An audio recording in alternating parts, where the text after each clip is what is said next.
Hi friends, good morning. ನಾನು ಚೆನ್ನಾಗಿದ್ದೀನಿ, ನೀವೆಲ್ಲ ಚೆನ್ನಾಗಿದ್ದೀರಾ ಅಂತ ಅಂದ್ಕೊಂಡಿದ್ದೀನಿ. ಎಲ್ಲರನ್ನೂ ಚೆನ್ನಾಗಿರ್ಸಪ್ಪ ದೇವರೇ ಅಂತ ದೇವರಲ್ಲಿ ಬೇಡ್ಕೋತೀನಿ. ಇವತ್ತು ಕ್ಯಾಪ್ಸಿಕಮ್ ಚಿತ್ರಾನ್ನ ಮಾಡೋಣ ಅಂತ ಎಲ್ಲ ರೆಡಿ ಮಾಡಿ ಇಟ್ಕೊಂಡಿದ್ದೀನಿ. ಎಲ್ಲ ವಸ್ತುಗಳು ಕಾಣಿಸ್ತಿದೆ ನಿಮಗೆ. ಈಗ ನೋಡಿ, ಅದನ್ನೆಲ್ಲ ಹೆಚ್ಕೊಂಬಿಟ್ಟಿದ್ದೀನಿ.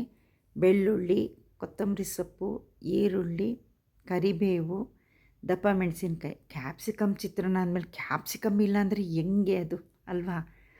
ಜೀರಿಗೆ, ಸಾಸಿವೆ, ನಿಂಬೆಹುಳಿ, ಕಡಲೆಬೀಜ, ಜೊತೆಗೆ ಹಸಿಮೆಣಸಿನ್ಕಾಯಿ ಮತ್ತು 2 ಬ್ಯಾಡಗಿ ಮೆಣಸಿನ್ಕಾಯಿ. ಈಗ ಸ್ಟವ್ ಆನ್ ಮಾಡಿ ಬಾಣಲೆ ಇಡೋಣ.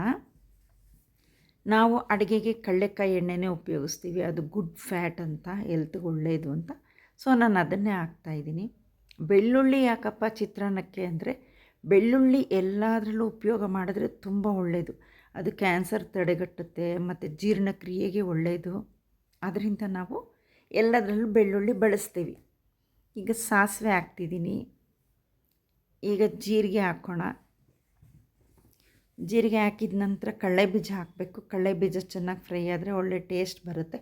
ಎಲ್ಲ ಹಾಕಿದ ಮೇಲೆ ಕಡಲೆಬೀಜ ಹಾಕಿದ್ರೆ ಸರಿಯಾಗಿ ಫ್ರೈ ಆಗೋದಿಲ್ಲ. ಈಗ ಕರಿಬೇವು ಸೊಪ್ಪು ಹಾಕೋಣ. ಈಗ ಹಾಗೆ ಎಲ್ಲ ಒಂದೊಂದೇ ಕಟ್ ಮಾಡಿದ್ದೆಲ್ಲ ಹಾಕ್ತಾ ಹೋಗಬೇಕು. ನಾನು ಕಲಿತಿದ್ದೀನಿ, ನಿಮಗೂ ಹೇಳ್ತಿದ್ದೀನಿ.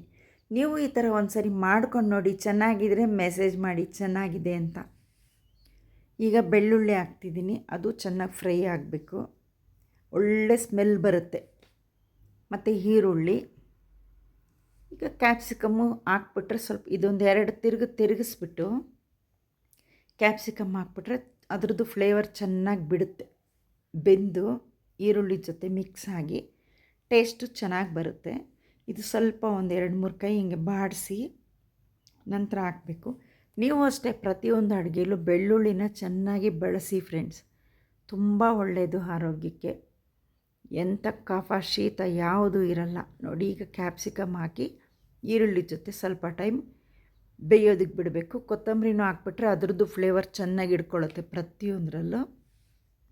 ಒಂದು 2-3 ಕೈ ಹಿಂಗೆ ಆಡಿಸಿ ಒಂದು ಪ್ಲೇಟ್ ಮುಚ್ಚಿ ಬಿಟ್ಬಿಡಬೇಕು. ಒಂದು 2-3 ಮಿನಿಟ್ಸ್ ಬಿಟ್ಟರೆ ಅದು ಎಲ್ಲ ಬೆಂದು ಒಂದು ಅದಕ್ಕೆ ಬಂದುಬಿಡುತ್ತೆ. ಸ್ವಲ್ಪ ತಳ ಹಿಡಿದಾಗ ನೋಡ್ಕೋಬೇಕು, ಅಷ್ಟೇ ಇಂಪಾರ್ಟೆಂಟು. ಈಗ ನೋಡಿ, ಎಲ್ಲ ಬೆಂದಿದೆ ಚೆನ್ನಾಗಿ. ಇವಾಗ ಇದಕ್ಕೆ ಸ್ವಲ್ಪ ಅರಿಶಿನ ಪುಡಿ, ಉಪ್ಪು ಹಾಕಬೇಕು.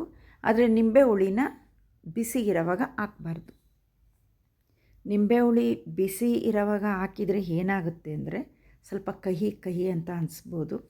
ಸ್ಟವ್ ಆಫ್ ಮಾಡಿ ಸ್ವಲ್ಪ ತಣ್ಣಗಾಗೋದಕ್ಕೆ ಬಿಟ್ಟು ಆಮೇಲೆ ಅದು ಕೂಲ್ ಆದಮೇಲೆ ನಿಂಬೆಹಣ್ಣು ಹಾಕಿದರೆ ಅದು ಕಹಿ ಬರಲ್ಲ, ರುಚಿ ಬರುತ್ತೆ.